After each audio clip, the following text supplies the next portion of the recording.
my ace in the hole on East Coast now, not West Coast. Pasta, what it is. What's going on, my man? Great to see you this morning, kid. And you got to forgive me because I'm gonna have to jet out probably in about 20 minutes. Mm-hmm. Um, Things are kind of crazy. I was ill for a little while. Mm-hmm. I finally returned to the scene. I took a good 2 weeks off, but now I'm Right. doing much better. And I want to at least stop by the show, say hi, show my Mm-hmm. love for Kit Cabello and the crew. It's kind of interesting, Absolutely. the whole Crockett little situation over there. I mean, Mm-hmm. I gotta sometimes force myself to get back in to the bullshit kabuki theater of the mainstream media, Yeah. uh, because everything we're seeing right now, everything that we are seeing the Trump administration do, is simply to keep us in this two-party illusion, this two-party divide, to keep Mm-hmm. us pitted at each other. I mean, it's every single move that Donald Trump is making, it's because Joe Biden, the administration, and it's not Joe Biden. Once again, Joe Biden is just the mouthpiece or the figurehead. They did that whole, the volleyball setup kit when they go like this, when they Mm-hmm. hit the ball up just nicely, boom, boom, so Yeah. somebody can come and slam it down. That's exactly what's going on now. Everything we are seeing happening, the way the mainstream justifiable Republicans, right? The Republicans who are just justifying this, the populist right, they're justifying it because of the actions that were done from the Democrats. They went overboard on purpose. This is all by Mhm. design, ladies and gentlemen. This ain't Yeah. two parties working against each other. This is one party working together with the illusion that they're two parties. And not only that, Exactly. what about it? It just makes me so nauseous that this is the person now that the left is out there pushing. Mm-hmm. That I don't want to use bad words because I don't want to, but this is what we got. This overblown, hot air, obnoxious, that you don't even believe what you're saying. She pulled that Nancy Pelosi, remember the The, mergers? the Like, mergers, that's what yes. she pulled right there. Like, you don't even believe what you're saying. You're just a bad actor. And that's what we're witnessing. And the shame about it is, Kit, the most important Mm-hmm. thing that we need to do is we need to draw people back to the actual conversations. Just like this whole Signal Gate situation, right? With Tulsi Mm-hmm. and Hesketh, and everybody's arguing, like, how could you do this? Once again, the Democrats want to go after this administration on technicalities. Oh, it's technicalities. How could they leak secrets out there online and talk about sensitive information? No, what about the fact that why are we not even talking about the fact that Donald Trump can just go and bomb Yemen because he designated the Houthis as a terrorist organization? And now he has the AUMF, which was also voted for by every single Democrat except for Barbara Lee at the time, right? Why aren't we Mm-hmm. talking about that? We're not talking about the real issues. It's about distraction gate every single fucking day. The Absolutely. JFK files, you know what I'm saying? The Epstein files. Nothing, no information's coming out, nothing new. But if they Mm-hmm. keep you distracted, so you're not talking about the real issues, once again, you're just looking across the aisle at your neighbor instead of looking at the ruling class and seeing what they're doing, you know? Absolutely, dude. And I've Absolutely. And never, Kit, one last thing.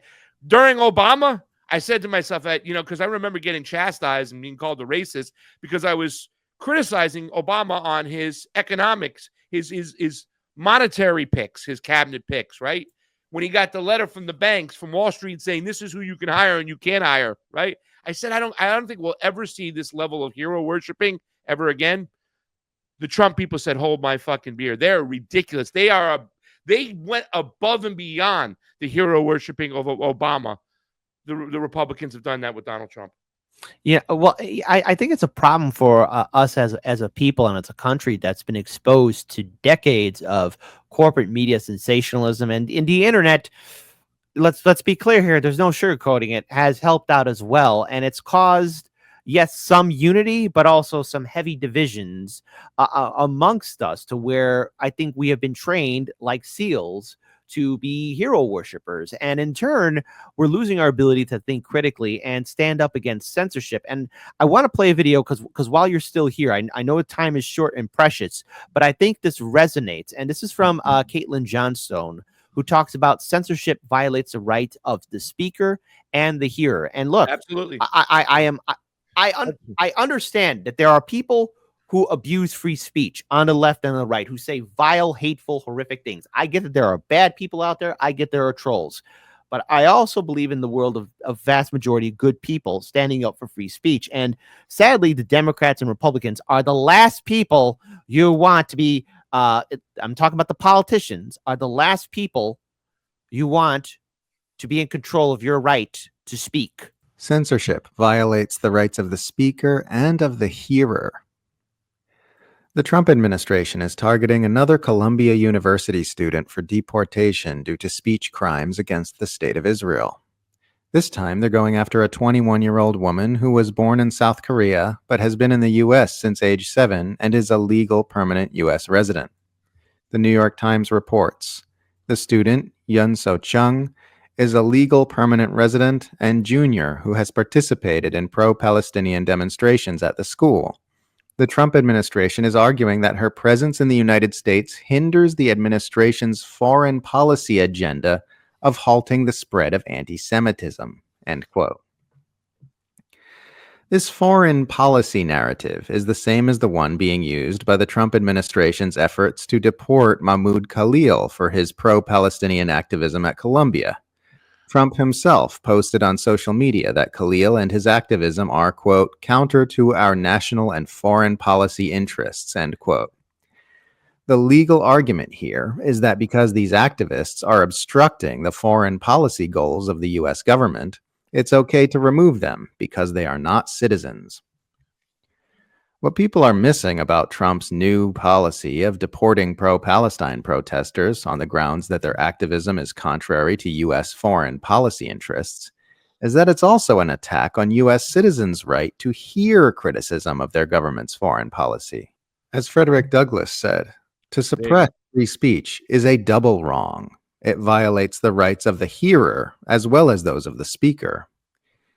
Even if you believe people who aren't U.S. citizens should have no free speech rights, and it's fine for the U.S. government to deport them for criticizing its actions, you can't use that same logic to argue that the U.S. government should also have the right to prevent U.S. citizens from hearing those criticisms. But that's exactly what the Trump administration is doing. By making it clear that it is deporting pro-Palestinian activists not for any crime, but for obstructing their foreign policy goals, they are admitting that they are taking action to stop Americans from hearing criticisms and objections to their own government's actions in the Middle East. It's tantamount to blocking Americans from reading certain political books or viewing certain political websites because the criticisms of U.S. foreign policy contained therein might contaminate them with wrongthink. Governments around the world inflict this sort of censorship all the time, but the United States is supposed to have constitutional restrictions on Washington's ability to violate people's freedom to hear dissenting political speech. And until very recently, patriotic conservative Americans tended to pride themselves in those freedoms their country provides.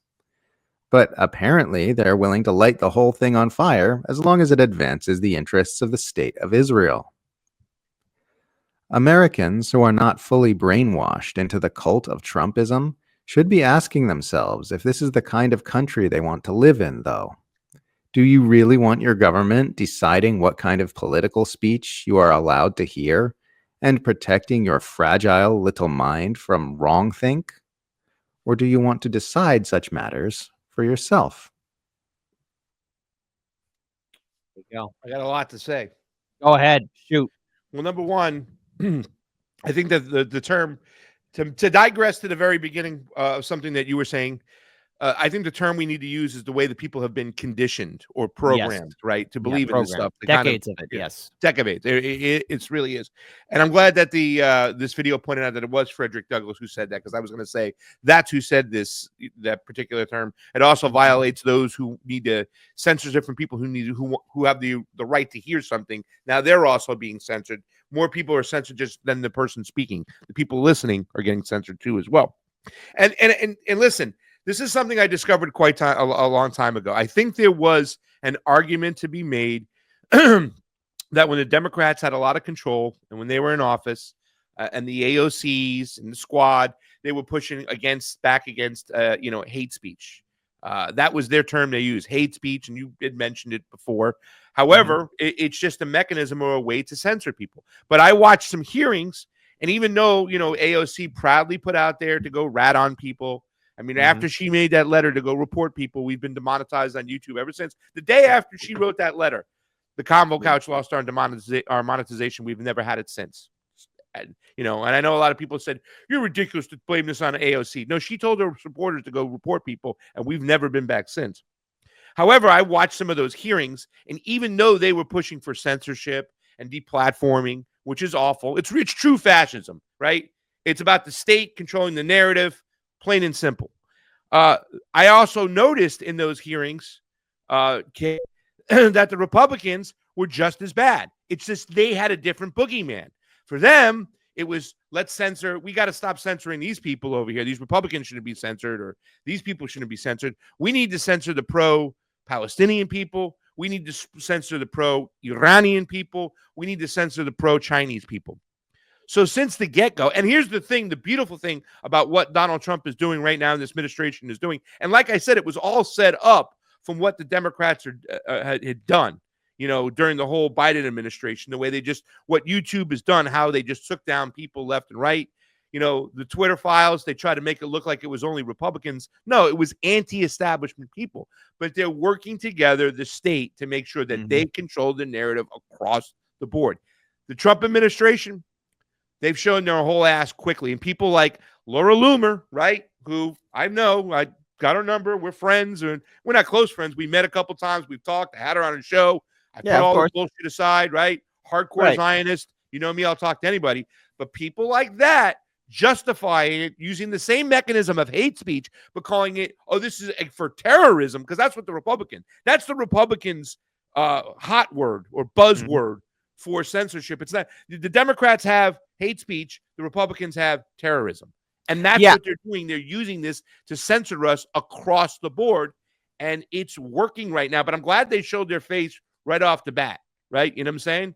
I think Keaton, and by the way, just really quick, Russell made the tweet real quick, or a meme. It's my favorite meme out there. You probably saw it, Kit. It's like, it said, how about those Epstein files? Nope. The best I can do is deport you for criticizing Israel. Go ahead. Exactly. And the thing is,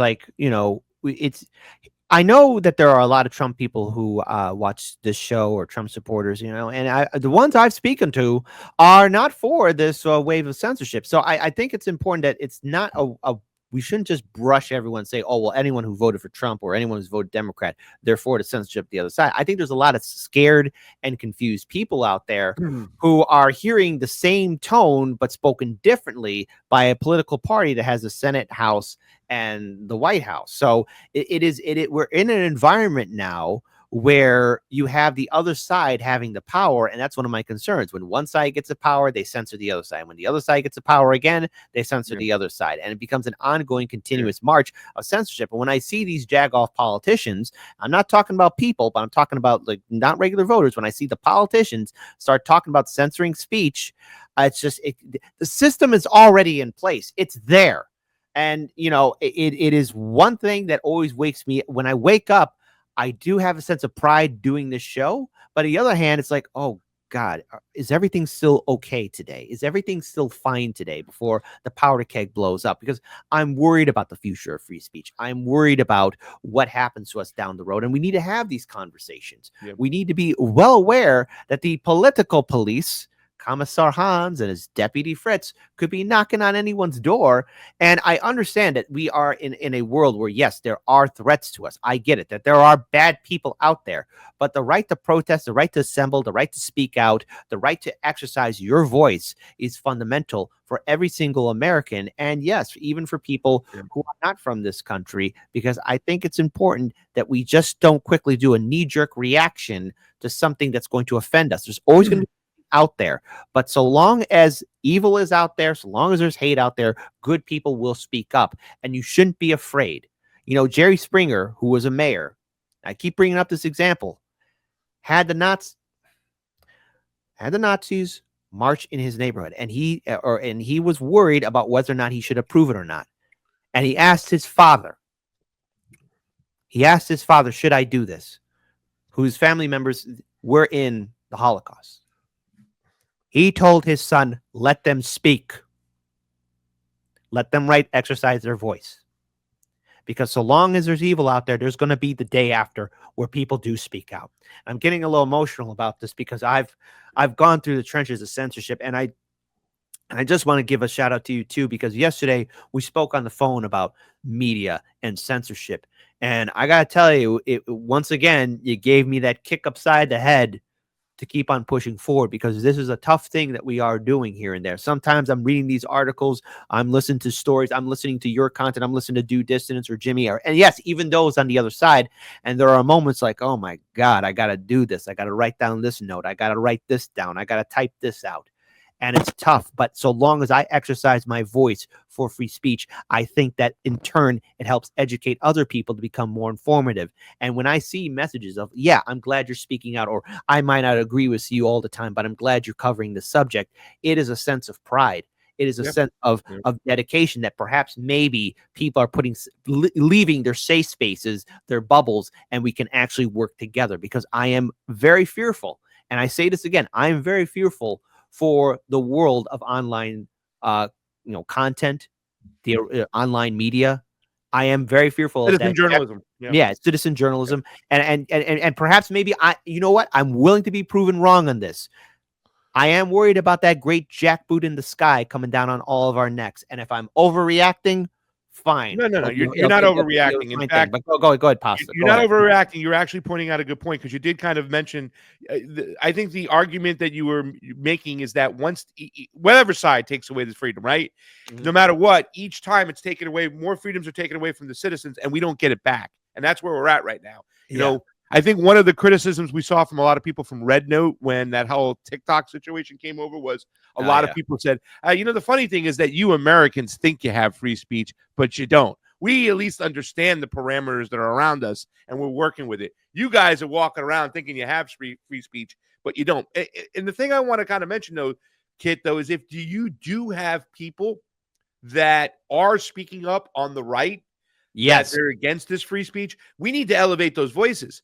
And not only do we have to elevate these voices, and let me tell you something, ladies and gentlemen. It's a new dawn. It's a new day for me.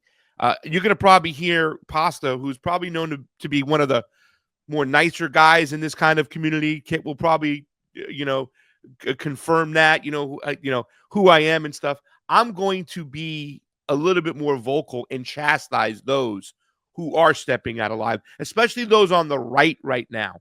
Because not only do we have to elevate those voices on the ones who are speaking up like that, especially the ones that are like on the populist right that said they're not for this censorship, we need to chastise those who are going along with it and making excuses for it, because they are not good for media. They are not doing what independent media, what citizen journalism is meant to be, the fourth estate. Exactly. It's there to keep the government in check. And if you're going to capitulate to it, to play team sports, whether you're doing it because you want the following or you're doing it for finances, you need to be chastised. You are no longer a journalist if you were going to go there and you're going to cheerlead for censorship just because you believe it's being done in the right nature or the right team. We need to move forward with that and make sure that that's what happens. Exactly. And look, I am always on board for for people on the right and the left to really call this out. And I perhaps, I shared this with Larry Sharp. Perhaps there needs to be an emergency sit down of all of us across the political spectrum to really talk about the preservation of free speech and what it means going forward, especially not only dealing with the Trump administration, but look, I could see the daggers coming out for the Democrats. And if they get the White House, then, here we go again with more censorship. And, it was pretty bad for a lot of us during the 4 years of the Biden-Harris administration. Some of us, like as you mentioned for you guys, you got hit hard, and I don't like it. I don't like what happens to a lot of people who get hit hard with censorship. I know RBN got hit, Due Dissidents got hit, and thankfully they were able to dodge a lot of that really hit us the hardest. I don't mean to act like a sacrificial lamb, but we still don't have our goddamn monetization back, right? Yeah.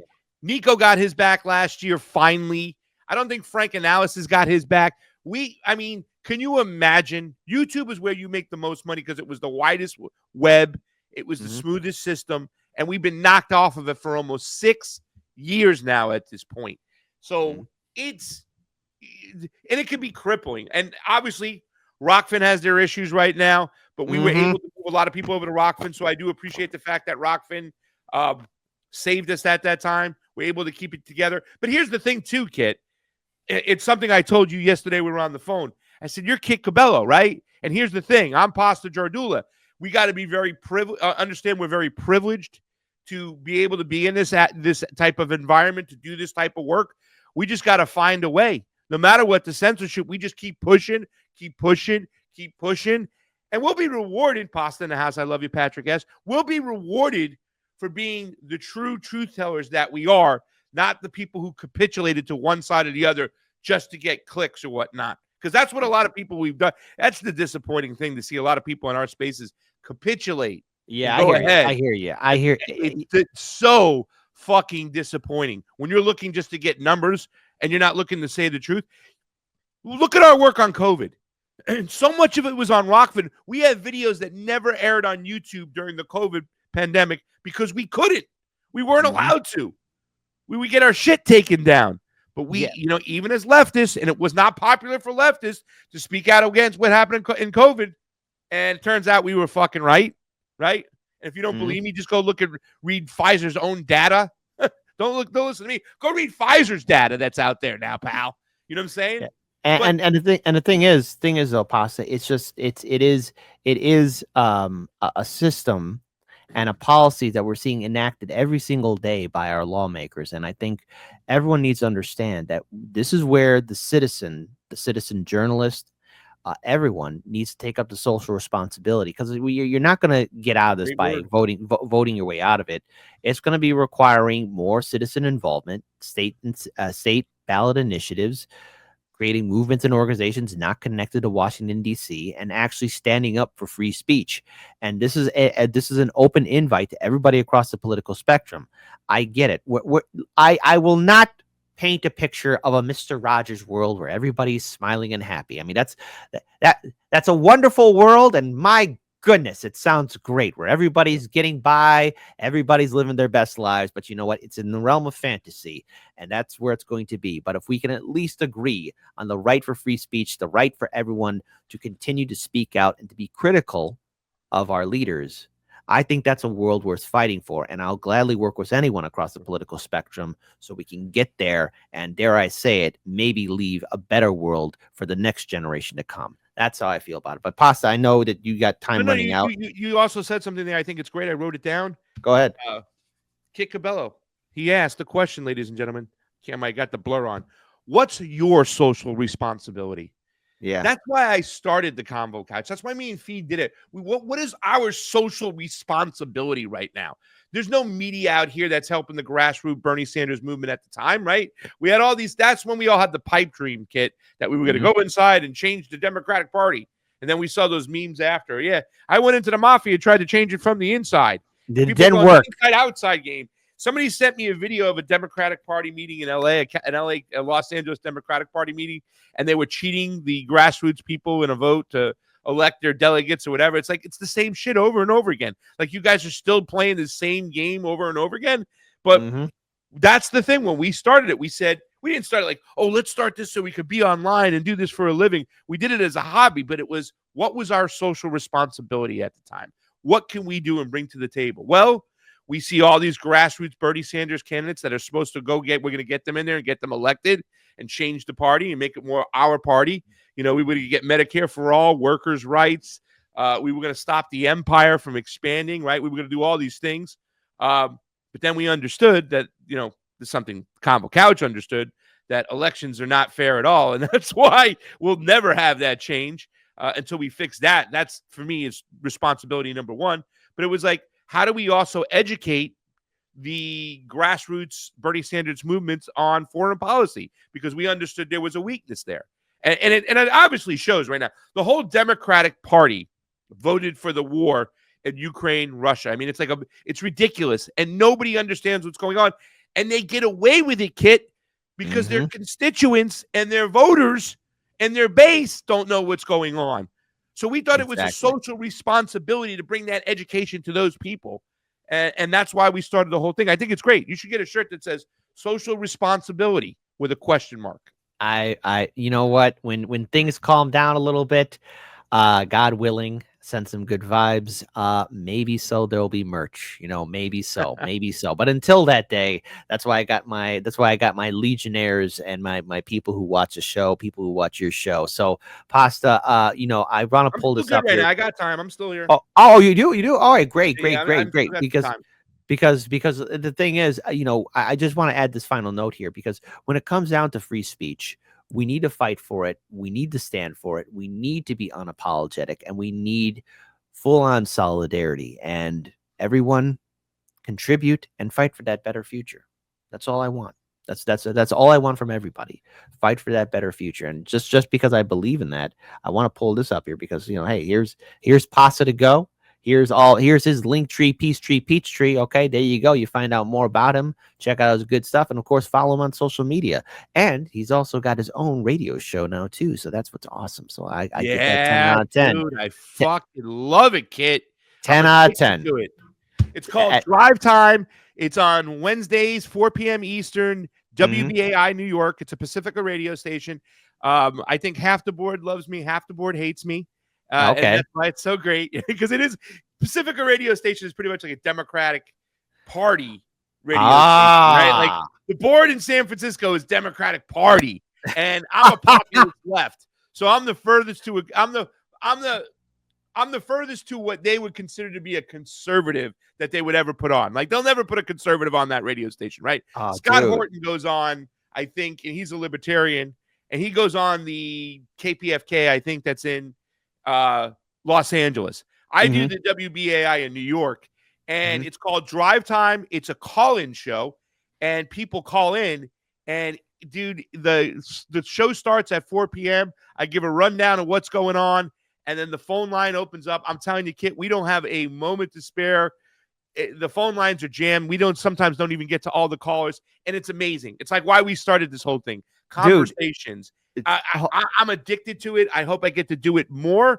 They've been talking about maybe getting me another day, but right now I don't make any money off the show at all. I don't get paid for it, but it is my favorite thing to do. I mean, obviously, we're doing the Truth Wire with Fiorella on Mondays and Fridays, and Matt Weinglass would jump in. I do Matt Weinglass's Homeless Left show on Thursday. Today, we're having Steve Kirsch on. If you don't know who that is, ladies and gentlemen, that's a guy who is deep inside the COVID protocol situation. He actually was one of the guys who worked closely with the FLCC, and he just did a movie with a guy named Mickey Willis. We're going to talk about that, and he's got a lot of inside information. So he's going to be on today. So yeah, can I also plug something really quickly? Go ahead, plug it. Plug it. Can you give me a share button real quick? Let me. Yeah. Sure. Of course, man. And I'm seeing a lot of people. Give me the share button because. Okay, I think you should be able to share it like on your end. There, here we go. So, boom. Am I on? Let me see. Hang on. Here we go. Let me go ahead and add it on there. Okay. Oh. So, you guys know I'm doing this event. I'm so excited about this real quick. This is the Third Eye Carnival event. Let me go back. Here it is. I'm trying to get it bigger. But there it is, the Third Eye Carnival event. Let me see if I can click this up here. It's next April 4th, 5th, and 6th in Portland, Tennessee. It is Portland, Tennessee, about an hour drive north of Nashville. It's $90 for all 3 days. There's going to be comedy, music, podcast, and more. Sam Tripoli's going to be there. Leonardo Johnny, Steve Poikonen, Charlie Robinson, Scott Armstrong, Ryan Christian. 7 C's is now going to be there. Me, myself. I'm not only going to be doing podcasts, but I'm also going to be doing John Klychek will be there. I'm going to be doing the cooking for this event. And Texas Slim, who's runs the Beef Initiative, talking about very important for us to take back ourselves, the citizens, the way we eat. The Beef Initiative is all about working with ranchers who have clean, grass-fed, no pizza, buddy. Clean, grass-fed food. Not for this event. We can do an event like that. And this is just we're going to be camping out. I can't wait to do this. This is next week.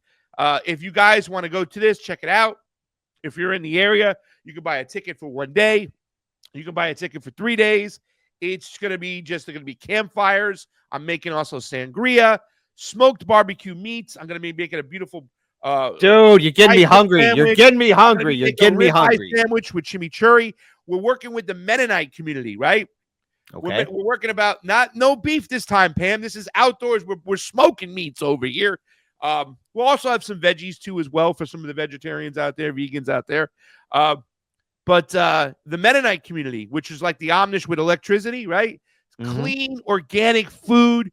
I found we're going to be doing like this, the Spuds guy, right?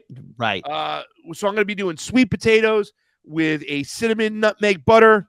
I'm going to be doing baked potatoes with a chive butter. Of course, you could do it with cheese and bacon. It's organic cheese, organic eggs. I mean, I am so excited about this event, guys. If you want to come out and have a good time, it's the truther community, right? The conspiracy theory community. So it would be awesome. I just encourage everybody, if you got a chance to go ahead and come join us at that event. It's going to be lit, my friend. I think it should be 10 out of 10, a life-changing video, and of course, a great conversation with my good friend Pasta, which, by the way, huge thank you for calling me while you were live on air on my birthday, which was an awesome time. See, we have great things happening for us, and as always, you are a welcome guest. I think a lot of people were really wondering, where's Pasta at? Where's Pasta at? And I remember even calling you up, asking you, hey, man, is everything all good? And you were like, yeah, I'm good. Just right now recovering. And, we're glad to have you here back. We're glad to see you again. And you are one of the people that I like to call the Dauntless Few, because you have crossed that Rubicon to speak to everyone across the political aisle. And you're somebody whose work that I do respect. And no matter what, you keep on pushing forward, and I just can't thank you enough for all the hard work that you have put into this community and being one of the few truth tellers that I can call a friend. Well, you are also, and I'm not just saying this because we're friends and we have a good time and we spent some time together. Like I said, next time I go out to Chicago, I'm buying pizza, you're buying Chinese food, and yes, you're buying extra duck. Ooh, that duck is so good. I know, it was. Ooh, that duck is so good. Pizza's good there too. Don't get me wrong. I know we always do this whole thing. There's a video out there where there's like a Jersey, Little Italy, and this guy's walking by. Goes, let me ask you a question, pal. And the guy's like, yeah, what? He goes, did you know that Jersey pizza's better than New York pizza? And the guy's, the fuck out of here! And they start yelling at each other. We have that lovely kind of camaraderie, but there's great pizza in Chicago. I feel that way. Absolutely. Not only do we have this friend, we have this camaraderie, and I love Daniel too as well. And we have this friendship, but there are two people out there. One of them I kind of speak to here and there, but there were two people who were very influential in the work that I do today. Because when I saw Hard Lens Media back in the days at a Chicago DNC convention, just the guys grabbing a microphone and a fucking small camera and getting out there and doing it, I said to myself, I can do this too. I don't need credentials from CNN or MSNBC or Fox to go did it. If Hard Lens can grab a microphone and a camera and just start asking questions, then I can grab a microphone and a camera and start asking questions. Luke Radowski is another guy who's used to be in the truther community. He's not really well loved by them anymore. Unfortunately, a lot of people sold out to the MAGA media. It means you're not media. We are the media. No, you are the cheerleaders now. When you cease to be a journalist and become a cheerleader, you're not part of the media anymore. Sorry. But he was an inspiration. You were an inspiration. And I try to be. It's inspired my work today because I got to see Kit Cabello and Daniel Lupker and all these guys just get out there with a microphone and camera. And this is old school, right? We can do it too. Anybody can do it. Any of your watchers can do it. Right now, Apple, right? Applejack doing some fucking hardcore work out there for RBN. Just grab a microphone. George Webb said this at an event I went to. A lot of people might not know George Webb, but if you go look him up, he's part of those conspiracy theory kind of truther guys, but a little bit different because he's kind of got this intelligence background and whatnot. But he said at this one event, this is all you need, Kit, to be a journalist nowadays. You got one of these, you're a journalist. You inspired me back then, so I thank you for inspiring me. Because it's really lends credence to the work I'm doing today. And that's why, I told you on the phone the other day, man, you're Kit Cabello. And no matter what, they can censor us, they can censor us, but they'll never silence us as long as we keep speaking, my friend. Absolutely. Never back down, never surrender, no matter what happens. And that's why you're one of the dauntless few, Pasta. John Claude Van Damme's first movie, No Retreat, No Surrender. Remember that movie? Was a Street Fighter, right? No. His first movie was called No Retreat, No Surrender. He was the Russian. And the final scene, he's beating the hell out of the kid, and the kid's getting beat. But then the kid's friend says, "No retreat, no surrender," and just like the Hulk Hogan kind of effect, where that just wakes you up. Yeah. And then of course, and Hogan gets all that energy up. Oh man, It was just like that. No retreat, no surrender. Do your homework, the Emperor says. I love you, Kick Fellow. Hey, man, love you too, brother. Pasta, as always, welcome guest here. I'd love to have you back on. And by the way, folks, tomorrow, Friday, guess who's going to be joining me? Nico House. So there you go. We're going to have ourselves an awesome time. Old school fucker right there. That's my dog, Nico House. Right. That's right. That's how it should be. But until then, folks, Pasta, take good care of yourself, man. All the best to you. And thank you for taking time out of your day to join us, because we still got one more story to talk about. And there we go. And we should keep on doing some good stuff. Take care, Pasta. All the best to you, brother. Love you, kid.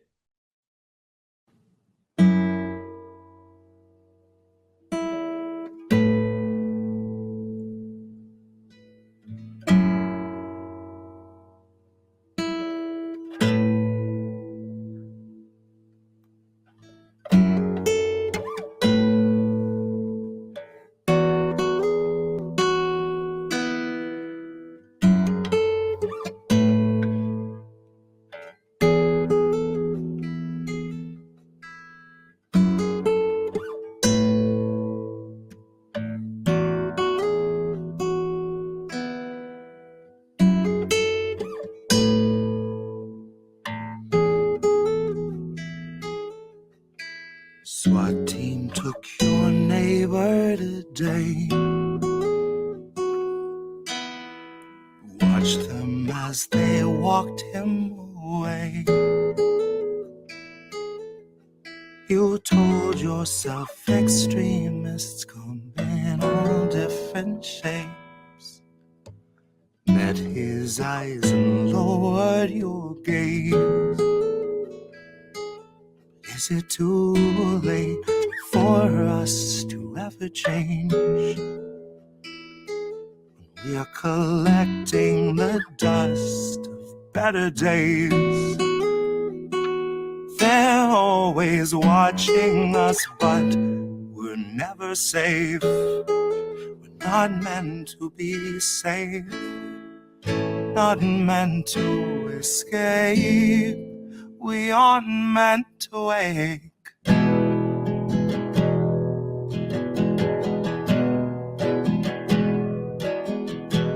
Sheriff stopped your daughter today. Pepper sprayed her twice in the face. He must have had good reason if he'd treat her that way. At least that's what they've taught you to say. But is it too late for us to ever change? Once we're collecting the dust of better days, they're always watching us, but we're never safe. We're not meant to feel safe, not meant to escape. We aren't meant to wake.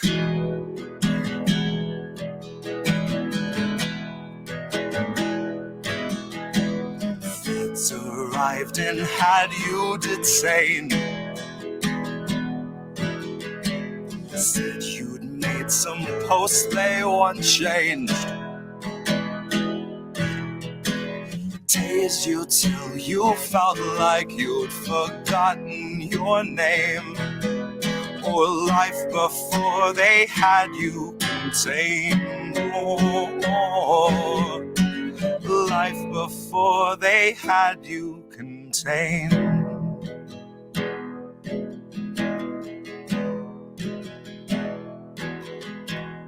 SWAT team took your neighbor today.